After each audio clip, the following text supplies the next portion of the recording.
본장은 잠언의 대주제인 지혜를 찬양하는 부분이에요. 여기서 지혜의 탁월성과 유익함과 그리고 기원에 대해서 본문장에 말씀하는데, 우리가 지난주에도 살펴본 대로 5장에서 7장까지는 이 음료 조심해라, 음란을 조심해라, 이런 말씀, 이 음욕에 빠지지 말아라, 음료에게 빠지지 말아라, 미혹받지 말아라, 이런 말씀들을 했어요. 이제 본문에서는 다시 지혜에 대한 일반적인 교훈을 말씀하고 있습니다.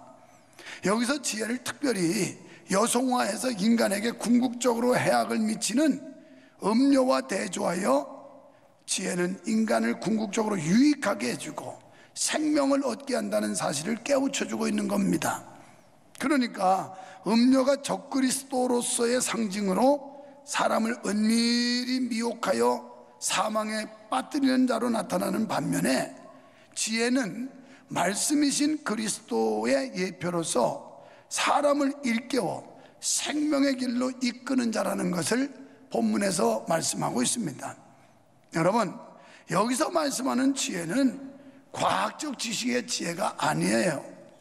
영적 지혜, 즉 하나님을 알고 하나님을 경외하는 거, 이게 지혜라고 본문에서 말씀하는 거예요. 하나님의 참 지혜가 되시는 예수님은 창조 이전부터 계셨고 하나님과 함께 계신 분입니다. 그래서 하나님과 함께 천지를 창조하셨던 분이에요. 그래서 성경 창세기를 읽다 보면 우리가 우리의 형상을 따라 사람을 만들자, 이렇게 말씀을 해요. 그러면 하나님은 한 분인데 단수인데 왜 우리가라는 복수 단어가 필요했겠어요? 이미 삼위일체 하나님, 성부, 성자, 성령의 하나님을 지칭한 겁니다. 본장 35절과 요한복음 1장 4절에서 참 생명은 예수 그리스도 안에 있다는 것을 말씀하고 있어요. 결국 하나님의 참 지혜는 말씀되는 그리스도를 알게 하는 것이고, 또한 그로 말미암아 생명을 얻게 하는 것이라고 말씀합니다. 신약시대에 하나님의 지혜의 말씀이신 하나님이 친히 인간의 몸을 입고 이 땅에 오세요. 그리고 그리스도로 오셔서 하나님을 보여줍니다. 예수님이 이 땅에 오심으로 하나님이 어떤 분인가에 대해서 직접 눈으로 확인할 수 있도록 보여주셨어요. 성경은 하나님 지혜의 실체인 그리스도를 아는 자를 지혜로운 자라고 했습니다. 이걸 모르는 사람은 반대로 어리석은 사람이라는 거예요. 그러니까 여기 예수 믿고 하나님께 예배하러 온 여러분은 정말 지혜로운 분이라는 거예요. 옆에 분 보고 당신은 지혜롭습니다, 존경합니다, 당신의 지혜를 존경합니다. 요한복음 14장 1절에 보니까 하나님을 믿는 것은 곧 나를 믿는 것이다, 이런 말씀을 해요. 그러니까 너희는 마음에 근심하지 말라, 하나님을 믿으니 곧 나를 믿으라. 그러니까 하나님과 예수님은 일체라고 하는 것을 의미하고 있는 겁니다. 또 요한복음 12장 44절로 46절에 보니까 나를 믿는 자는 나 보내신 이를 믿는 것이다, 이렇게 말씀해요. 그러니까 여러분이 예수를 믿으면 예수님을 보내신 그 하나님을 믿는 거나 똑같다는 얘기예요. 믿습니까? 그러니까 그리스도를 모르는 자를 어리석은 자라고 말하는데요, 제 아무리 머리가 좋고 제 아무리 학박사고 제 아무리 사회적 지위가 높고 제 아무리 인물이 빼어나도 그리스도를 모르는 사람은 어리석은 사람이라는 거예요. 비록 무식하고 가난하고 인물이 좀 다른 사람보다 못돼도 예수 믿는 사람, 그 사람이 지혜로운 사람이라는 거예요. 그러니까 지금 여러분 옆에 앉아있는 그분이, 그 성도가, 이분이 지혜로운 분이라는 겁니다. 시편 14편 1절에 보면 어리석은 사람은 말하기를 하나님이 없다 한다, 이렇게 성경은 말씀해요. 하나님이 없다고 하는 사람들, 이게 어리석은 사람이에요. 예를 들면 여러분, 피지라고 하는 나라 갔다 온 분들도 더러 있겠습니다만은 거기 갔다 온 사람이 많지 않을 거예요. 여러분, 그런데 우리는 피지가 있는 걸 믿어요. 왜요? 역사도 배웠고 세계사도 배우고 또 선생님들이 가르쳐 주니까 믿습니다. 그런데 하나님이 계시다고 그래도 피지를 안 가봤으면서도 믿으면서 하나님은 내가 만남? 내가 봤어? 그러니까 난 못 믿어. 어리석은 사람은 또 그렇게 얘기한단 말이에요. 그러니까 하나님은 보지 않고 믿는 자가 복이 있다고 그랬어요. 보지 않고. 도마를 가리켜서 너는 나를 본고로 믿느냐?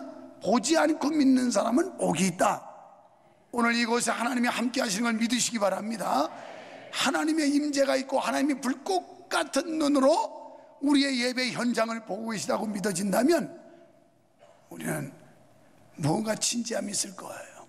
그리고 간절함이 있을 거예요. 그리고 엄숙함도 생기고요. 하나님 앞에서의 우리의 행위라면.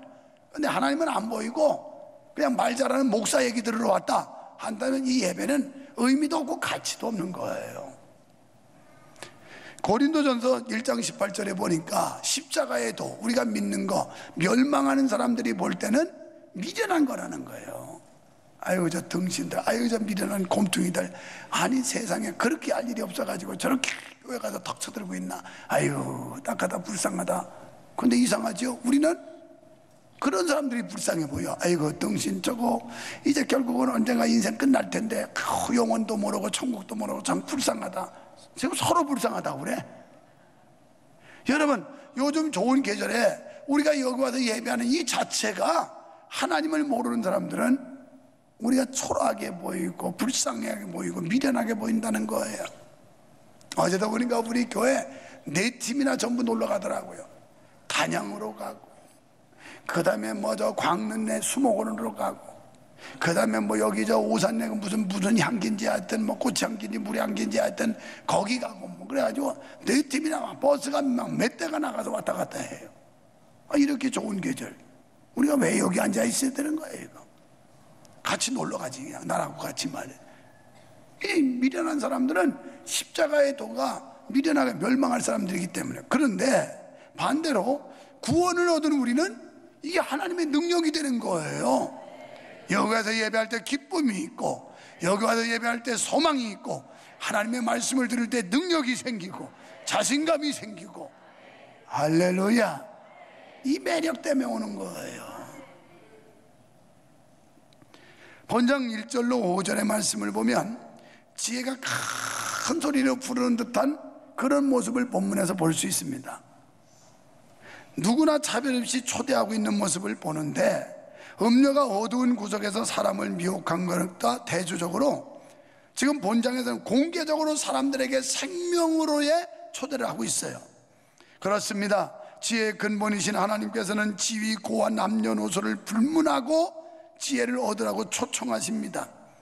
특별히 지혜를 사모하는 자들 뿐만 아니라 죄 많은 사람, 타락한 사람, 어리석은 자, 지혜 없으면 이제 곧 멸망할 사람, 이런 사람 다 초대하고 있는 거예요.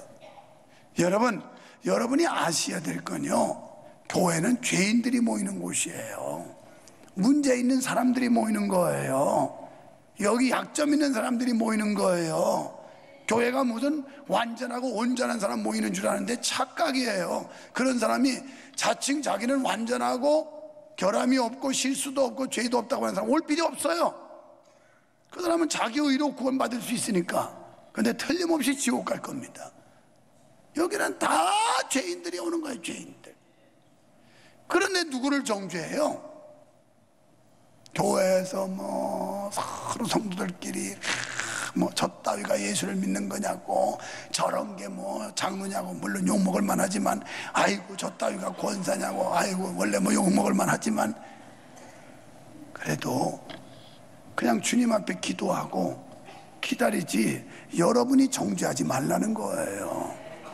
예수님이 뭐라고 그랬어요? 너희가 누구길래 정죄하냐? 너희가 재판장이냐? 판결은 하나님이 하시는 거지 너희가 할 것이 아니라. 그래서 형제의 허물과 약점이 보이거든 너도 그런 죄에 빠질까 삼가 조심해라 교훈으로 삼고 이랬거든요. 그때 뭐 전도는 입 한마디도 못 뛰면서 그런 얘기는 또 얼마나 나발나발거리고 떠들어대는지. 이게 거꾸로 됐어요. 그런 데는 입이 아마 다음 주인지 그 다음 주에 입 조심하라는 것도 나와요. 설교는 이미 한 5편이 지금 준비되어 있어요. 걱정하지 마요. 때 되면 나오니까. 교회는 죄인들이 모이는 거란 말이에요. 죄인들이. 할렐루야. 죄인들이 모여요. 그런데 여러분이 뭔데 정죄를 해요? 한 번은 현장에서 가늠하다 잡힌 여자 머리채를 질질 끌고 사람들이 끌고 왔어요. 돌멩이를 들고. 모세 율법에 의하면 이런 여는 돌로 쳐 죽여야 돼. 예수님한테 물어봐요. 이 여자 어찌할까요? 죽일까요? 살릴까요? 죽여라. 그러면 사랑이 없다고 할 거고, 살려라. 그럼 모세 율법을 어겼다고 할 거고. 참 이거 애매한 겁니다. 대답이. 그때 예수님께서 땅에 몇 자 쓰시든지 너희 중에 죄 없는 사람이 이 여인을 쳐라. 그랬더니 바리새인 서기관 할 것 없이 자칭 의인이라고 떠들던 인간들이 양심의 가책을 받으면서 슬금슬금 꽁무니를 빼고 다 도망갔어요. 그리고 여인과 예수님 단둘이 남았을 때 나도 너를 정죄하지 않느니 이제는 새 삶을 살아라. 새롭게 되어라. 여러분, 새 삶을 살라는 거예요. 다시 한번 기회를 주는 이 하나님의 사랑, 이게 성경이에요. 있습니까? 근데 무슨 이렇게 말이 많아요. 이 교회는 죄인들이. 여러분, 그 인간 예수 믿으니까 그만이라도 한 거예요. 그 장로 그 엉터리, 그 예수 믿으니까 저 정도라도 되는 거예요. 그거 예수 안 믿었으면 더 형편없어. 그 권사, 아이고 그거 예수라도 믿었으니까 저 정도야. 주님을 믿었으니까 그나마 저 정도라고 생각을 하라 이 말이에요. 그럴 때 여러분의 의식이 달라져요. 이 생각 속에 아주 부정적이고 공격적이고 비판적이고 이런 생각을 가진 사람은 매사 감사도 없고 기쁨도 없고 조화로움도 없고 늘 겉돌게 돼 있어요. 그래서 교회는 죄인들이 오는 곳이다. 그거 인정해야 돼요. 그래서 남녀노소 빈부귀천 뭐 이유야를 막론하고 누구나 지금 오라고 소리치고 있는 거예요. 다 와라, 다 와라. 다음 주 설교에는 진수성찬을 차려놓은 것 같이 그렇게 연상을 시키면서 다 오라는 거예요.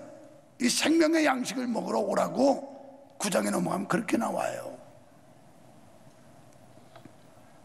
사랑하는 성도 여러분, 지혜를 사랑하는 자들이 그의 사랑을 입을 수 있고 지혜를 간절히 찾는 자가 그를 만나게 되는 줄로 믿습니다.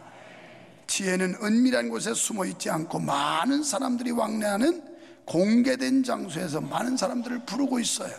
때문에 지혜를 얻지 못해서, 지혜를 만나지 못해서 못 믿었다는 핑계를 할 수 없는 겁니다. 여러분, 인간에게는 오감이라는 게 있어요. 그게 시각, 촉각, 청각, 후각, 미각, 이걸 오감이라고 그래요. 그런데 우리 그리스도인들에게는 하나가 더 있어요. 그게 뭐냐면 영감이에요. 영감. 오감만 있는 게 아니라 영감이 있단 말이에요. 우리는 영감을 통해서 하나님을 알 수 있어요. 영감을 통해서만 하나님의 음성을 들을 수 있는 거예요. 세상 사람들은 오감을 가지고 세계를 보기 때문에 정확할 수 없어요. 그러나 우리는 영감을 가지고 세상을 보니까 그들보다는 하나의 감각이 또 하나 더 있다고요. 여러분, 먼 곳에서 오는 전파를 레이더가 아니면 잡을 수가 없는 거예요. 그리고 저 북극의 자력을 이용하지 않으면 나침반을 이용할 수가 없는 거예요. 나침반이 북극의 자력을 땡겨서 동서남북을 방향을 우리한테 가르쳐 주잖아요. 우리에게 영감이 있을 때 이 하나님의 말씀을 통해서 방향을 설정해 주고 삶의 방법을 가르쳐 주고 우리가 잘잘못이 무언지를 판단하게 하고, 이게 말씀이라는 거예요. 근데 이 말씀도 영감을 가지고 보셔야지 육감을 가지고 보면 아무것도 느끼는 게 없어요. 그냥 이야기책에 끝나요. 성도가 하나님의 음성을 듣고 그분을 느끼는 것은 오감 이외에 특별한 감지 능력을 갖지 않고는 불가능하다는 사실입니다. 우리가 하나님을 만나기 위해서는 특별한 감지 능력이 있어야 되는데 이게 바로 영감이라는 거예요. 자, 먼저 마음이 밝고 명철해야 됩니다. 하나님을 만나려면 마음이 밝고 명철해야 돼요. 5절에 보면 지혜가 사람들을 부르며 명철하고 마음이 밝을지니라 이러면서 외쳐요. 이사야 58장 1절에 크게 외쳐라, 아끼지 말라. 내 목소리를 나팔같이 울려 내 백성을 깨우쳐라 그랬습니다. 그럼 명철과 밝음은 누구에게 속한 것일까요? 12절과 14절에 보니까 이건 하나님께 속했다는 거예요. 그분의 말씀을 받을 준비가 되어 있는 사람들은 명철과 밝음을 소유한 자들인 줄로 믿습니다. 여러분, 밝고 명철한 자들은 선입견이나 편견에 사로잡히지 않아요. 선입견도요, 좋은 선입견은 좋은데 나쁜 건 정말 우리한테 화가 되는 겁니다. 그냥 예를 들면 이런 거예요. 여러분이 지금 교회 예배하러 오셨는데 명성교회 나쁘다더라, 명성교회 목사 나쁘다더라, 그 사람 형편없다더라, 이러다 이런 얘기만 잔뜩 듣고 와 있으면 은혜 하나도 못 받아요. 하나도 못 받아. 왜냐하면 그 선입견 가지고 보니까 개소리 한 것도 기분 나빠. 오늘 교회 갔더니, 명성교회 갔더니 결국은 그 목사가 개소리 하더라. 아니, 개 얘기하면 개소리지 뭐야 그게. 그런 거. 선입견 가지고, 그 다음에 편견, 생각이 한쪽으로 기울어진 사람은 바른 판단을 할 수가 없어요. 그런데 반대로 여러분이 명성교회 소문났더라고, 은혜 있는 교회라고 소문났더라고, 그리고 그 목사님 말이야 설교도 구수한데 얼마나 실질적이고 능력 있는지 소문났더라고. 인간들 봐라, 아멘도 하나도 안 하고 이렇게 있지. 내가 그럴 줄 알고 하는 거다 지금. 아주 뭐 큰 기대를 안 하지만 그런 감정을 가지고 와서 들으면 그냥 무슨 소리를 해도 은혜가 되고 기쁨이 되고 감사가 되고 이러는데, 이 선입견이라니까 그렇게 중요한 거예요. 여러분, 선입견 잘 가지시기를 축원합니다. 그럴 때 바른 판단을 할 수 있어요. 오늘 2부 예배 몸이 불편하신 연세 많은 노인이 휠체어를 타고 자녀들한테 밀려왔어요. 그러면서 목사님, 저 오늘 처음 교회 와봤지만요, 목사님은 미리부터 많이 알고 있었어요. 그리고 TV에서도 많이 봤고요. 목사님 꼭 뵙고 싶었는데 아이고 오늘 와서 뵈니까 하나님 본 것 같아요. 그래서 나는 교주가 아닌데요. 얼마나 그분이 목사에 대해서 좋은 인상을 갖고 와가지고 흠모하셨으면 그 말씀을 그 연세 많은 노인이 그런 얘기를 했겠어요. 이렇게 흠모하고 사모하는 마음을 가지고 오면 은혜 받고 가는데, 오늘도 그냥 가서 성가든지 나발인지 그냥 가서 그래도 섰다 와야지 어떡하나 그냥 그러고 오면 개뿔도 은혜를 못 받아. 이 선입견 때문이에요. 그래서 여러분이 언제나 좋은 생각, 건강한 생각, 이런 생각 가지시기를 축원합니다. 열린 마음으로 정직하게 말씀을 듣는다고 구절에 말씀했어요. 보통 하나님을 부인하는 사람들의 마음속에는 이미 하나님이 없다는 생각으로 꽉 찼어요. 그런데 그들의 그 죽은 마음속에는 하나님이 역사하지 않아요. 하나님의 살아계심을 믿으려면 영안이 열려야 됩니다. 영적 눈이 열려야 돼요. 이게 밝아야 돼요. 이 영안이 밝으려면 마음이 청결해야 돼요. 마태복음 5장 8절에 마음이 청결한 사람은 복이 있는데 저가 하나님을 볼 거라고 그랬어요. 하나님. 여러분, 영적인 눈이 밝아지기를 축원합니다. 제가 눈이 좋은 사람이잖아요. 그런데 노안이라 그런지 설교 노트를 일일이 이렇게 쓰는데, 이걸 쓸 때는 눈이 피곤해가지고 돋보기를 써요. 가까운 게 조금 불편해서 써보니까요, 그 조그만 때 묻어도 이게 어리어리하고 아이고 굉장히 불편해. 참 추장눈이 불쌍해요. 어떻게 안경을 쓰셨습니까? 이렇게 안경 쓴 사람들 추운 데 있다가 방에 갑자기 가면 여기 안경 확 껴가지고 또 이러고, 비 올 때 이것도 흘러내리면 이것도 골짝 붙고, 여기에 또 먼지 좀 있으면 이게 막 뿌얘가지고 이상하고. 내가 써보니까 이게 안경 안 쓰는 것도 큰 복이더라고. 이거 아멘 한 사람은 돌아가실 때까지 안경 쓰지 말길 바랍니다.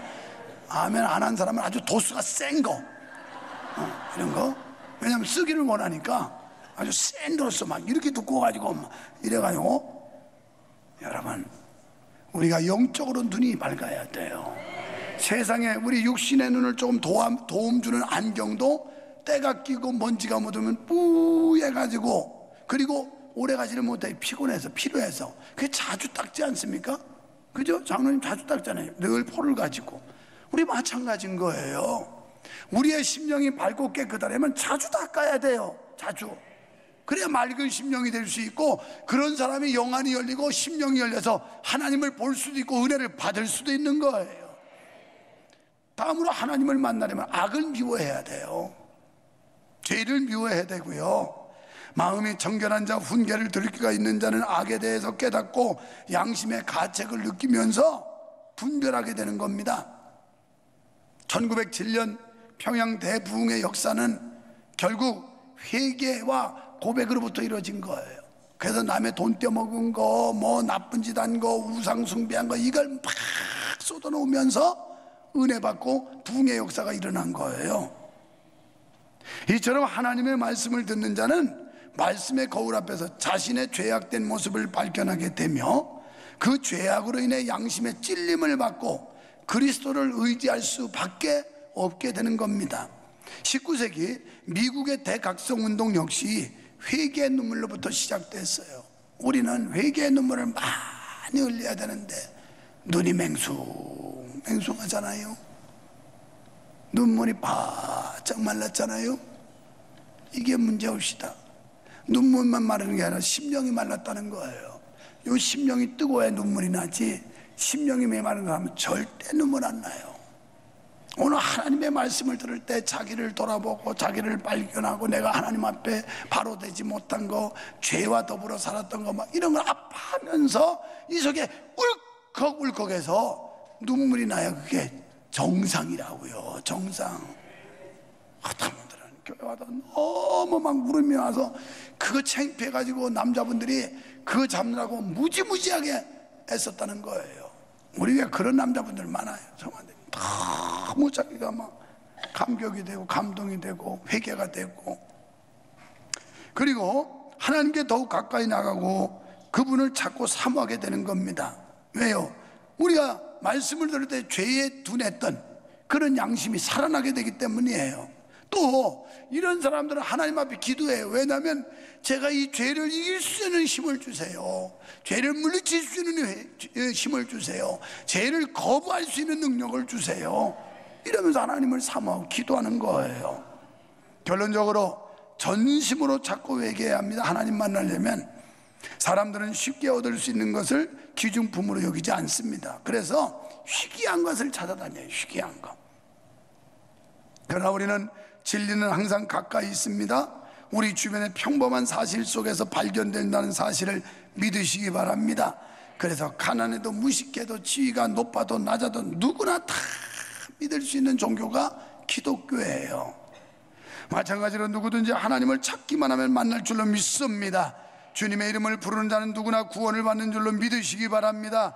요엘서 2장 32절에 보니까 누구든지 여호와의 이름을 부르는 자는 구원을 얻으리니, 요한복음 3장 16절에 하나님이 세상을 이처럼 사랑하사 독생자를 주셨으니 이는 누구든지, 부자든지 가난하든지 잘났든지 못났든지 배웠든지 못 배웠든지 높든지 낮든지 누구든지 예수님만 믿으면 구원을 받는데요. 이게 기독교 핵심입니다. 그러나 찾아도 만날 수 없는 경우가 있어요. 그분의 얼굴을 구해도 보이지 않을 때가 있어요. 아무리 하나님을 보고 싶어도 안 보여요. 왜요? 죄 때문이에요. 이사야 59장 1절로 2절에 보니까 여호와의 손이 짧아 너희를 구원치 못함도 아니요 여호와의 귀가 둔하여 너희의 소리를 듣지 못하면 너희와 하나님 사이에 이 죄로 인하여 사이를 내었느나, 죄로 인하여 담을 쌓았느나, 죄가 가로막아서 소통이 상달이 안 되느니라. 죄 때문이에요. 이 죄를 버려야 됩니다. 죄를 씻음 받아야 됩니다. 우리가 하나님 앞에서 솔직히 죄를 고백하면 하나님께서 우리를 만나 주실 줄로 믿습니다. 여러분, 다윗이 밧세바를 범했을 때 그는 침상이 눈물로 떠나갈 정도로 회개했다고 그러잖아요. 그랬더니 하나님께서 다윗을 다시 쓰셨어요. 다시 기회를 주셨어요. 여러분, 우리 하나님은 어떤 분이냐? 상한 갈 때도 꺾지 않고 꺼져가는 불도 끄지 않는 분이 하나님이세요. 이 사랑 믿으시기 바랍니다. 여러분이 실수했습니까? 실패했습니까? 혹연이라도. 그러나 하나님 앞에 용서를 빌고 철저하게 자기 변신을 통해서 우리의 심령이 새로워지면 언제라도 하나님은 우리를 받아주시고 용서해 주시는 것 믿으시기를 축원합니다. 이제 이 사랑의 은혜를 부지런히 찾고 구해서 하나님을 만나시는 여러분 되시기를 축원합니다.